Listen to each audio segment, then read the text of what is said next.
로마서 12장 9절부터 21절까지 공부하겠습니다.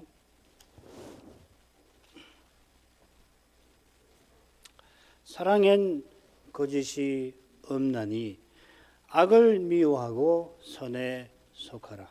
형제를 사랑하여 서로 우애하고 존경하기를 서로 먼저 하며 부지런하여 게으르지 말고 열심을 품고 주를 섬기라. 소망 중에 즐거워하며 환난 중에 참으며 기도에 항상 힘쓰며 성도들의 쓸 것을 공급하며 손대접하기를 힘쓰라.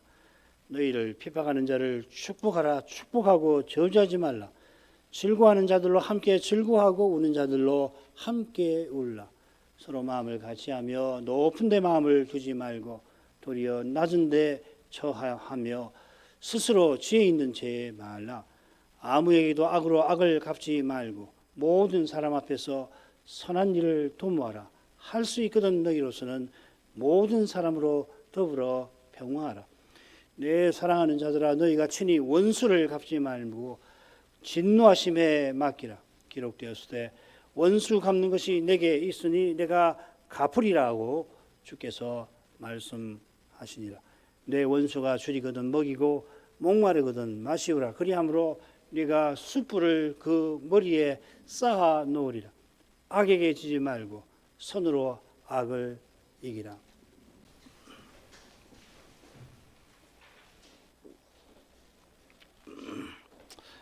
사도는 그리스도의 윤리를 로마서 본론의 마지막에서 마치 교양학의 그 피날레처럼 전하고 있습니다.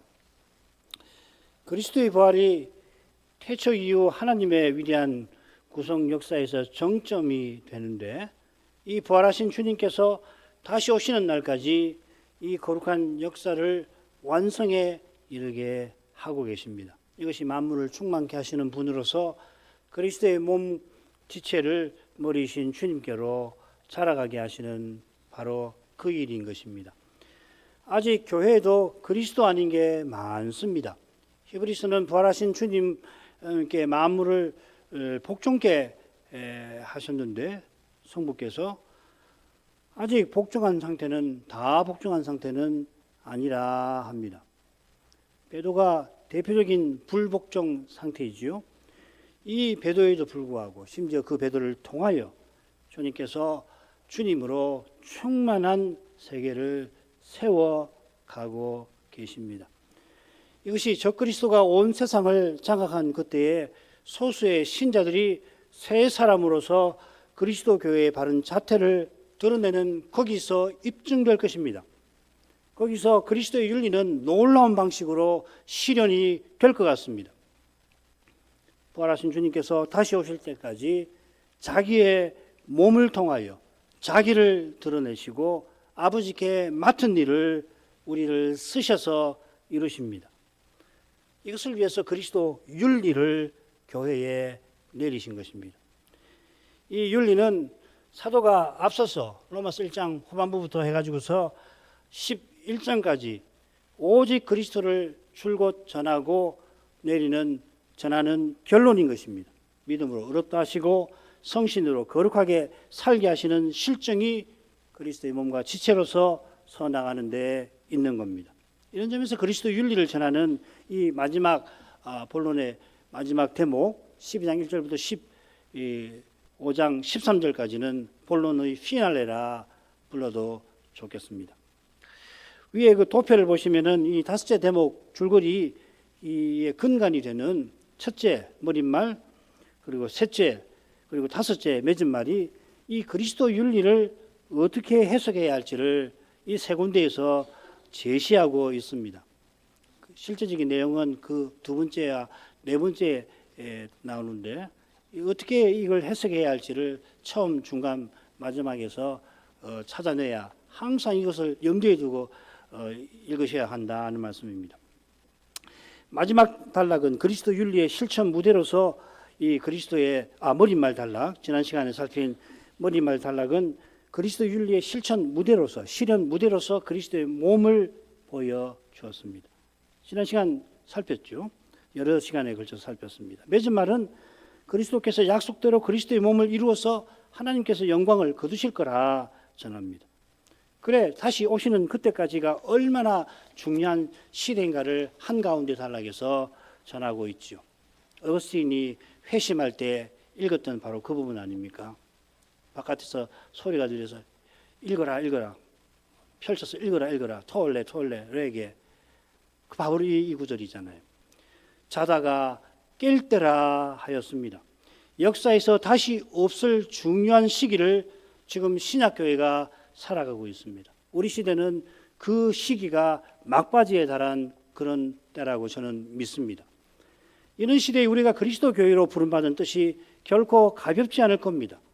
감사하게도 우리가 교회로 서던 그 출발에서 주의 신실한 종을 통하여 이 뜻을 우리에게 알게 하셔서 지금껏 이 거룩한 역사적 사명에 우리가 쓰임받기를 바라며 나왔습니다. 이런 관점에서 이번에는 그리스도 윤리를 살피려고 합니다. 10년 더 된 것 같은데 그 정도 된 것 같은데 그때 로마서 이 부분에서 아주 자세히 다른 것을 알고 아마 책자들이 되게 있을 줄로 압니다. 이번에는 그리스도 윤리의 전반적인 성격에 주목해 보려고 합니다. 오늘부터 살필 이 둘째 단락은 이 윤리의 핵심 강령을 구체적으로 다루고 있습니다. 넷으로 나눠보겠습니다. 사랑의 명령들 12장 9절부터 18절까지 핵심은 사랑엔 거짓이 없다. 악을 미워하고 선에 속하라 하는 겁니다. 그 다음 12장 19절부터 21절에는 특별히 보복하지 말라, 원수 갚지 말라 하는 주제가 나와요. 그리고 13장에 가면은 하나님께서 어떻게 원수를 갚는지 중요한 예로서 국가 권력을 예를 드십니다. 우리 보고는 보복하지 말라 하시고 그런데 국가를 통해서 하나님이 보복하신다.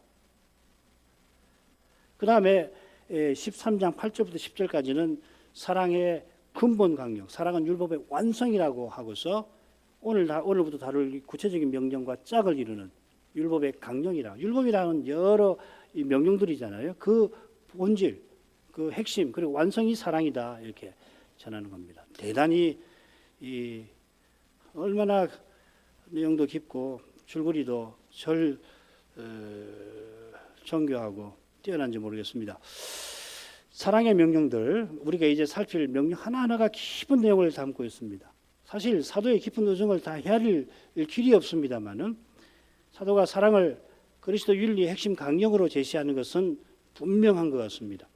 처음에 이 강령의 구체적인 명령들이 12장 9절부터 18절에 나오고 끝에 이 사랑이 온갖 율법의 완성이라 교훈하고 있습니다. 구체적인 명령들 이 12장 9절부터 21절까지 나오는 명령들도 결국 율법 아니에요. 구약에만 율법이 있는 거 아니죠. 가운데 두 부분은 거룩한 사랑을 나타내고 교회가 살아가는 그 역사적 현실에서 중대한 문제, 가장 중요한 문제 중 하나가 보복의 문제죠. 이 문제를 다루고 있습니다. 자, 이건 다음에 또 생각해 보고요. 사랑의 명령들로 가보십시다. 전에는 17, 18절을 이 19절부터 21절에 붙여서 생각했는데 이번에는 이 첫째 부분에 넣어서 보겠고요. 9절은 머릿말로 봐야 하겠습니다. 사랑, 악, 선 세 가지. 그 다음에 10절부터 13절 넉절에는 주를 섬기면서 형제를 사랑하라 하는 주제로 되어 있는 것 같습니다. 그리고 14절부터 18절은 핍박 중에 서로 하나가 되어서 핍박을 가하는 사람까지를 포함한 모든 사람과 선한 일을 도모하라 이렇게 교훈하고 있는 것 같아요. 9절은 사실 이 부분만 아니라 둘째 단락 전체의 머릿말과도 같습니다. 사랑, 악, 선 이 둘째 단락에 보면 고루 등장합니다. 한번 그 되게 돌아가셔서 나오는 대로 한번 살펴보십시오. 이어 나오는 명령들은 크게 둘로 말씀드린 대로 살펴보도록 하겠습니다. 말씀을 드린 대로 처음 넉절은 하나님을 섬기는 태도로 서로 사랑하라. 나중 5절은 고난받는 현실에서 서로 하나가 되어라 하는 교훈을 담고 있습니다. 그러니까 처음 넉절은 사랑의 주제를, 나중 5절은 선과 악의 주제를 다룬다 이렇게 볼 수도 있겠습니다. 자, 9절로 가죠. 사랑엔 거짓이 없나니 악을 미워하고 선에 속하라. 한글 개역 성경은 9절에 세 명령을 묶어서 제시를 하고 있습니다. 사랑에 거짓이 없으니 하고서 그 터에서 상반되는 두 명령을 한데 묶어서 표현하고 있죠. 그 읽으면 두 개가 명령이에요. 악을 미워하라, 선에 속하라. 앞에는 말하자면 서술로 되어 있단 말이죠. 번역자들이 사려엽게 본문을 살펴 새긴 수고가 엿보입니다. 다만 사랑엔 거짓이 없다 서술하기보다는 이어 나오는 표현들처럼 명령형으로 새김이 좋습니다. 사랑에 거짓이 없게 하라 이렇게 봐야 문맥에도 맡겼습니다. 사도는 사랑에 거짓이 없게 하라고 맨 처음 권합니다. 바울 선생이 자기가 사도로서 어떻게 거룩한 직무를 받드는지를 설명하면서 이 거짓 없는 사랑으로 내가 사도직을 수행하고 있다 했다 언급합니다. 거짓 없는 사랑이 아니고서는 사도직은 물론이고 성도 모두가 감당해야 하는 봉사일도 감당하지 못합니다. 사실 이 봉사의 일이 섬기시는 주님을 본받는 것이니 이 봉사일 자체가 거룩한 사랑인 것입니다. 그리스도의 생명을 받아 살아내는 것이 일종의 아름다운 동전이라고 한다면은 그 동전의 양면이 사랑과 섬김입니다. 에베소서 5장 1, 2절 그리고 21절 내용이죠. 그리스도를 드러내는 것은 그리스도께서 우리를 섬기시는 것처럼 그런 사랑을 본받아 서로 섬기는 것입니다. 가령 남편이 그리스도를 본받아 아내를 사랑하라 하는데 어떻게 하는가? 그리스도께서 자기를 주신 것처럼 그렇게 아내를 섬기라 하는 것이죠.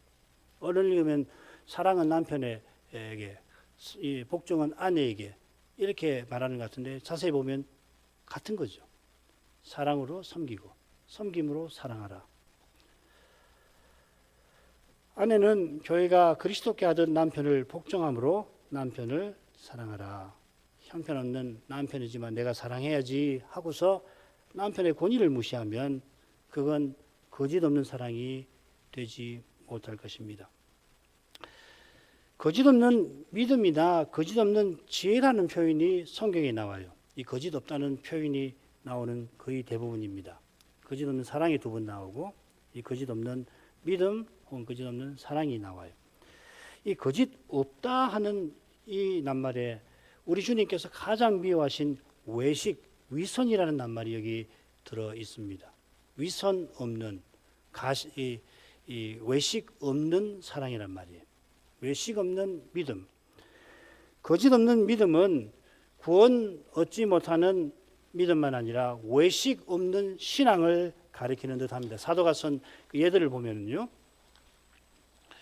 외식이 믿음과 정반대되는 것 아닙니까? 여호와를 믿노라 하고서 여호와를 대적하는 바리새인이 가진 그 신앙이 그리스도를 믿는 참된 믿음과 정반대되는 것입니다.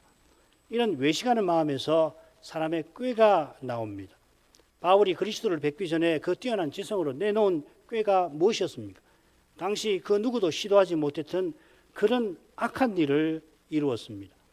그가 외국 성까지 가서 신자들을 체포하고 감금하고 데리고 와서는 그리스도를 부인하도록 얼마나 잔인합니까? 그렇게 믿는 그리스도를 사람들 앞에서 부인하게만 영혼을 파괴하는 일을 하였던 것입니다. 하늘에서 내려오는 지혜는 거짓 없는 것입니다. 여기도 마찬가지예요. 이 야고보서 3장 후반부인데 여기도 거짓 선생의 주제를 다루잖아요. 무엇보다 사람의 깨와 힘을 의지하지 아니하고 오직 하나님만 의지하는 겁니다. 그처럼 거짓 없는 사랑과 정반대되는 것이 놀랍게도 사람의 의지로 행하는 사랑일 수가 있다 하는 겁니다. 구자유주의를 대표하는 그 하르낙이라고 하는 인물이 이 사랑을 기독교의 본질이라고 주장했습니다. 책 제목이 기독교의 본질이라는 책입니다. 그가 예수의 사랑을 본받자고 했습니다마는 그가 말하는 예수의 사랑은 거짓 없는 주님의 거짓 없는 사랑과 멀어도 한참 멀었습니다. 정반대되는 것이었습니다. 그는 기독교의 본질을 주장하면서 셋으로 요약해서 말합니다. 첫째로 하나님은 만민의 아버지시다. 창조주시니까 모든 사람, 만민, 그야말로 믿든 안 믿든 기독교인이든 불교인이든 이슬람이든지 상관없이 모든 사람의 아버지다. 따라서 둘째로 모든 인류는 형제다. 셋째로 형제인 인류는 예수를 본받아 서로 사랑해야 한다. 이게 기독교라고 하는 거예요. 그러나 하나님이 인생을 선하게 창조하셨지만 인생은 타락해서 하나님을 떠나 대적합니다. 타락한 인생은 심판대에서 경고하신 대로 서로 원수가 되었습니다. 창세기 3장 16절이죠. 나곤의 동편에서 형이 동생을 돌로 쳐 죽였는데 심지어 하나님께 제사하는 일로 시기심이 나서 그렇게 하였습니다. 이 살인이 배도의 살인이죠.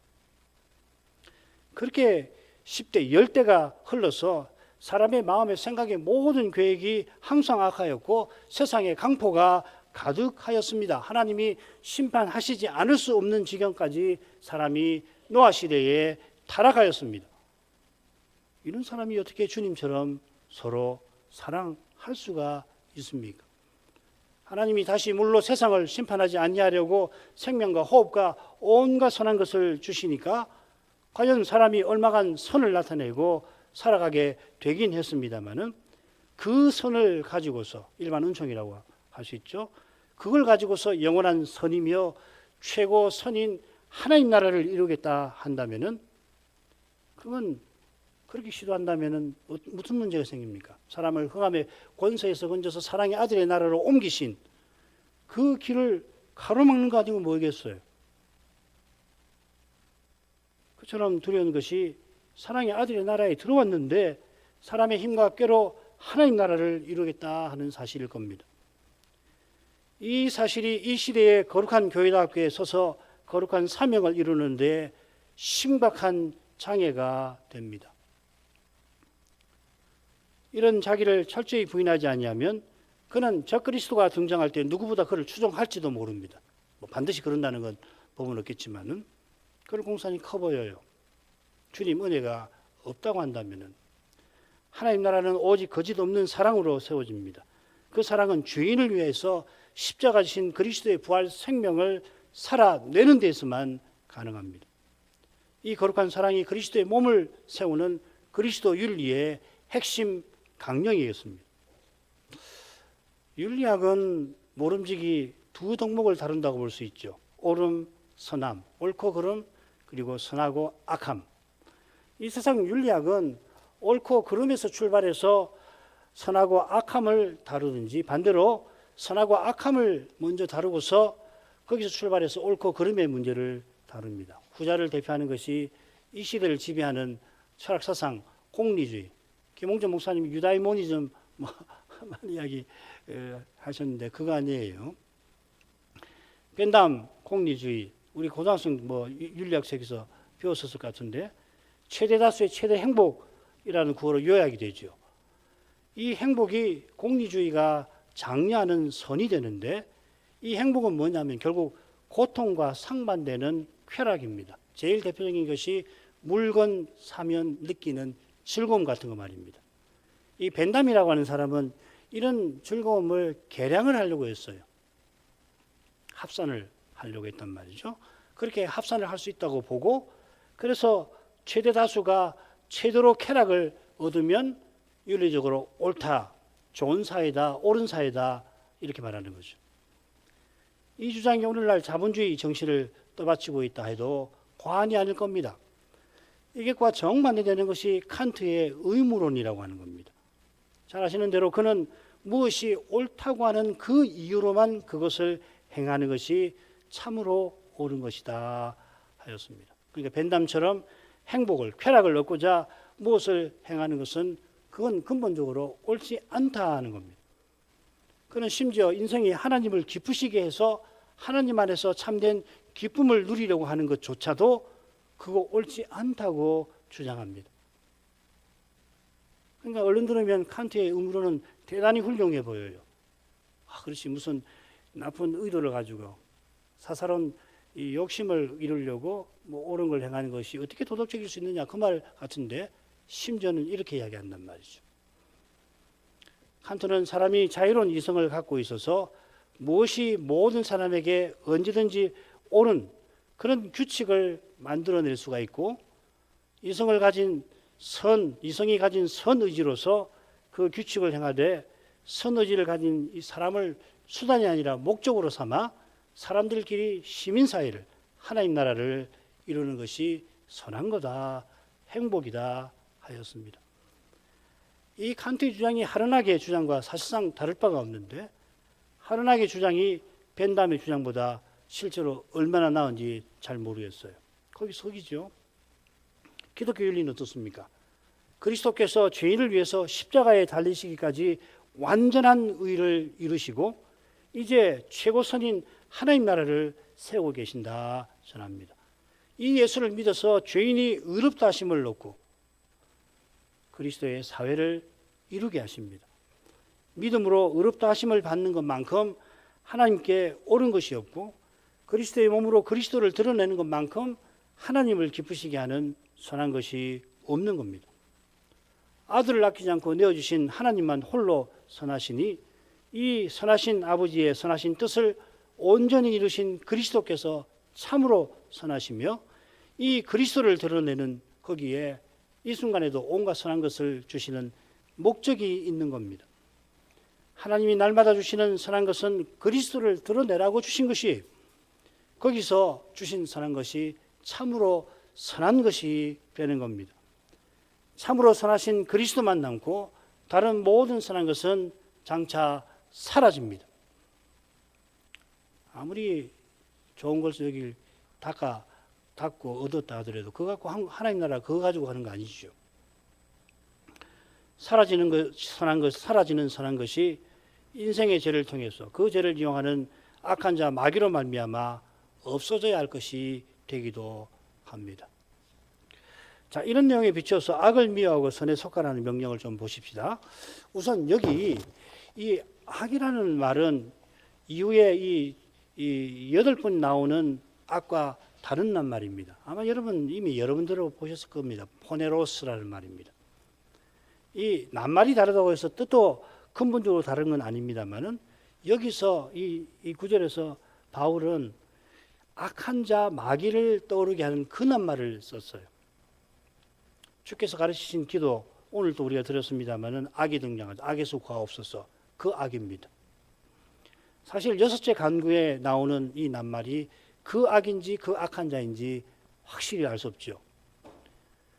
이것은 시험에 들지 말게 하소서 하는 간구와도 붙어 있습니다. 이 시험은 마귀가 주님을 시험하는 시험에 쓰이고 가시들기의 경우 시험 받을 때 배반한 자에게 쓰입니다.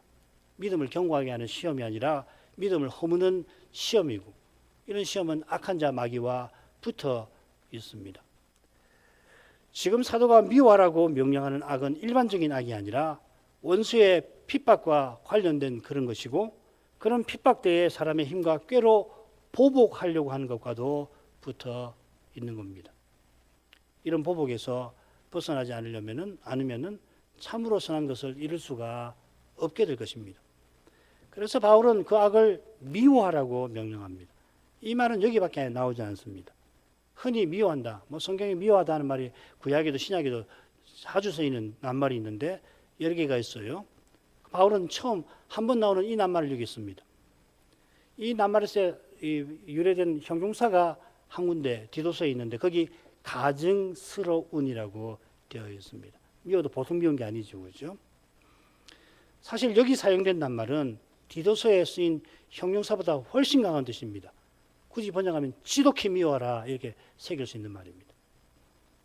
사도가 악을 조금도 용인하거나 허용하지 말라. 마귀적인 악 절대로 허용하지 말란 말이지요. 그런 뜻에서 사도가 악은 모든 모양이라도 버리라 권하였습니다. 데살로니가전서 5장 22절이죠. 바로 앞에 범사에 헤아려 좋은 것을 취하라 하고서 악은 모양이라도 어떤 모양이라도 버리라 하였습니다. 여기 온갖 종류의 악은 뭐냐면 사도 전승에서 벗어난 모든 것을 가르친다고 우리가 지난번에 배웠죠. 사도 전승이 뭡니까? 오직 그리스도, 전부 그리스도이니까. 사도가 끔찍이도 미워하라고 하는 악은 뭐냐면 그리스도를 대적하는 그 악한 자와 붙어 있는 것이겠죠. 그리스도를 위하여 겪는 악, 핍박, 환난, 고난, 굶주림, 헐벗음, 매맞음 병드는 거 이거 악이잖아요.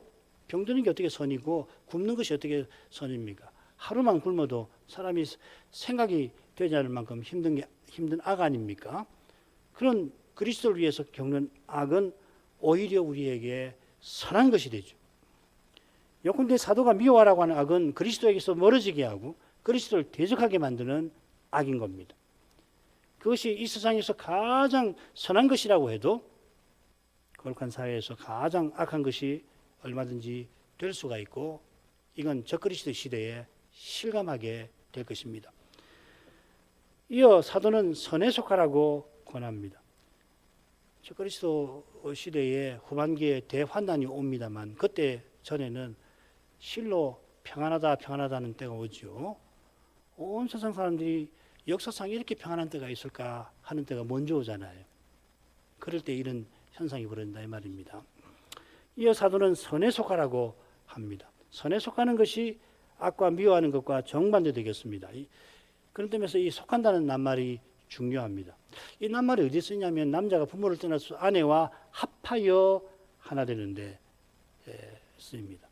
흥미롭게도 이 낱말이 또 어디 쓰냐면 우리가 주님과 합하여 한 영이 된다 하였습니다.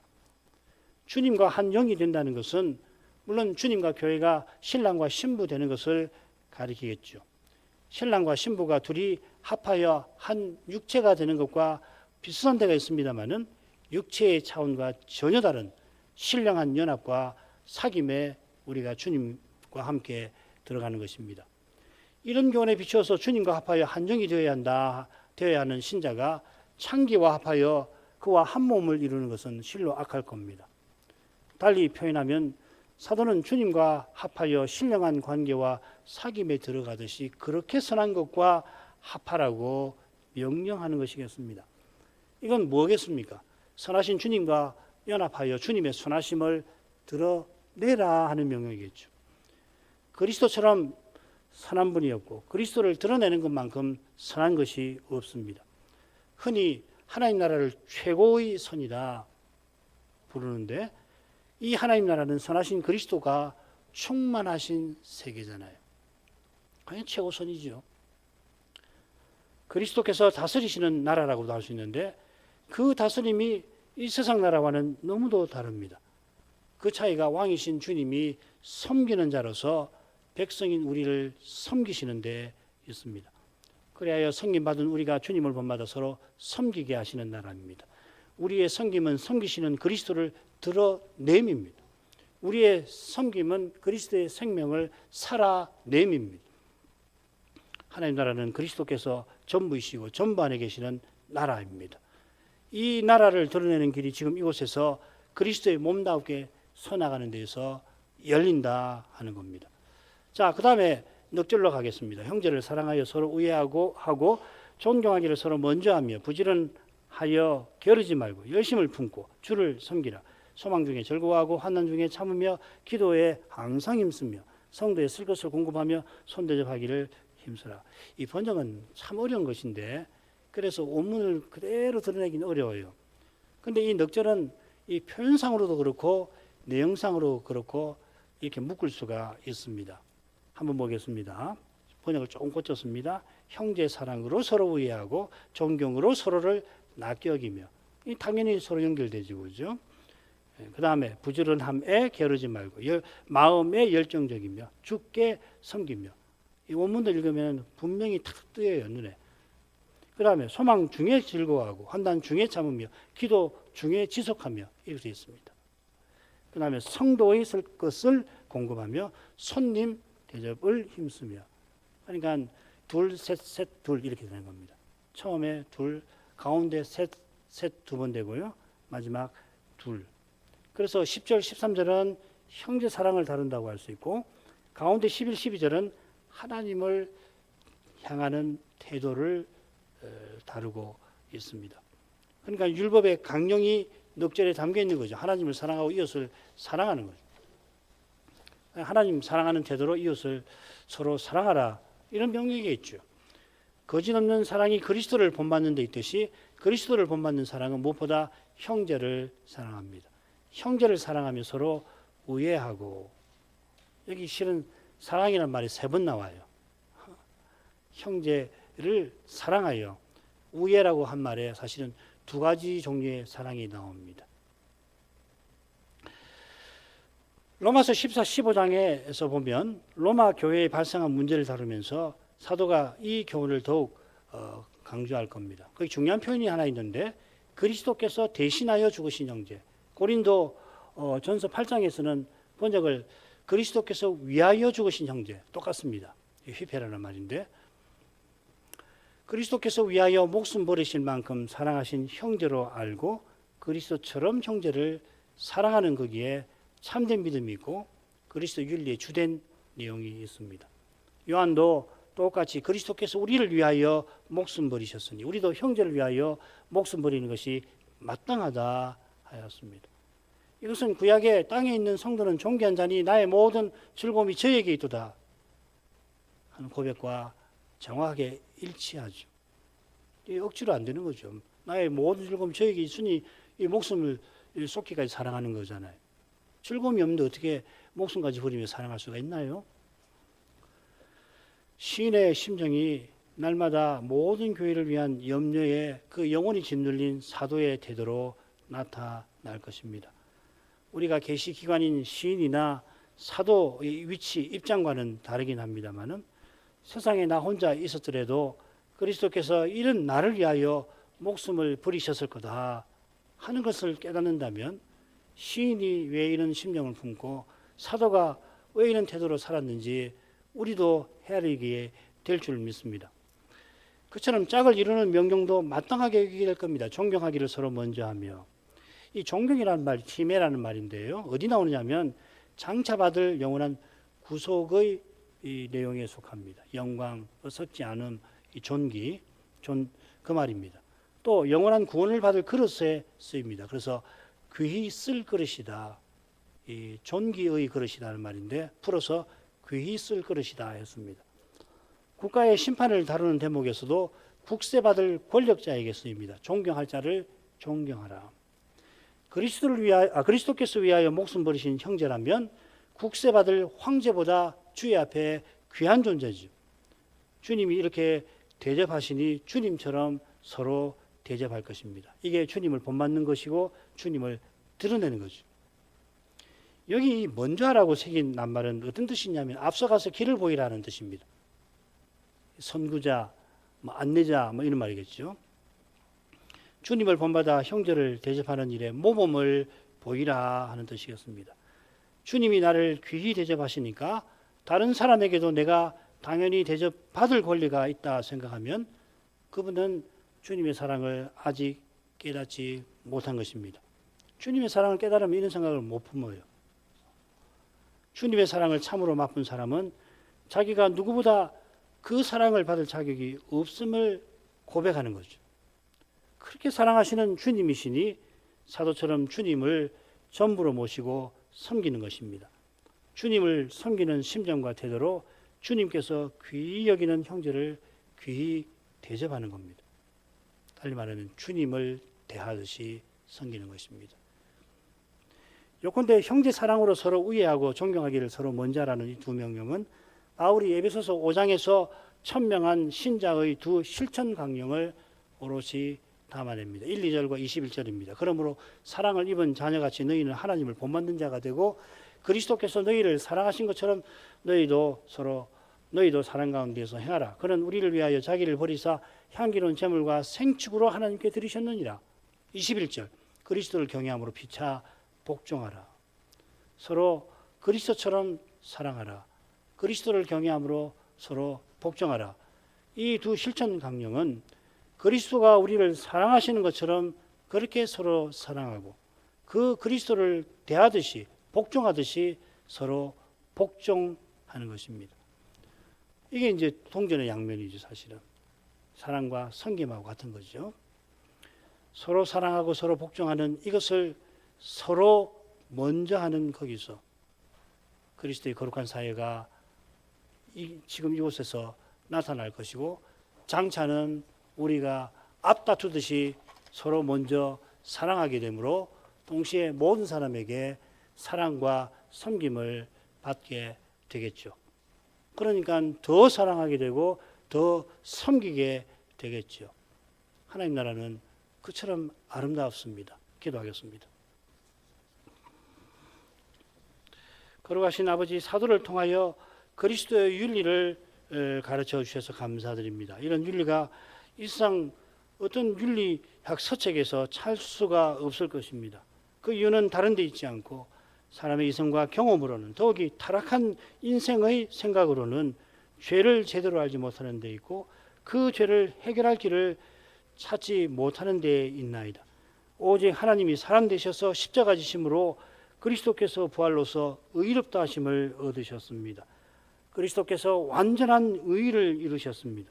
그 주님께서 믿는 우리를 통해서 최고 선인 하나님 나라를 세우시되 만물을 충만케 하시는 자의 충만으로서 주님의 교회를 지금 세우고 계십니다. 사도가 이런 사회, 참으로 선한 사회를 세우도록 그리스도 윤리를 교훈합니다. 이 윤리를 받드는 길은 믿음으로 의롭다 하시는 거기서 받들 길이 열릴 것입니다. 이 교훈을 잘 받고 터득하게 해 주옵소서. 터득하는 길 역시 예사로울 수가 없고 사람의 생각과 경험을 넘어서는 것일 수밖에 없고 그 교훈을 받는 길도 오직 은혜에 속할 것입니다. 자비하신 아버지, 겸손히 아버지 은혜를 구합니다. 이 시대에 주님의 참된 교회들을 돌보아 주시옵소서. 예수님 이름으로 기도합니다. 아멘.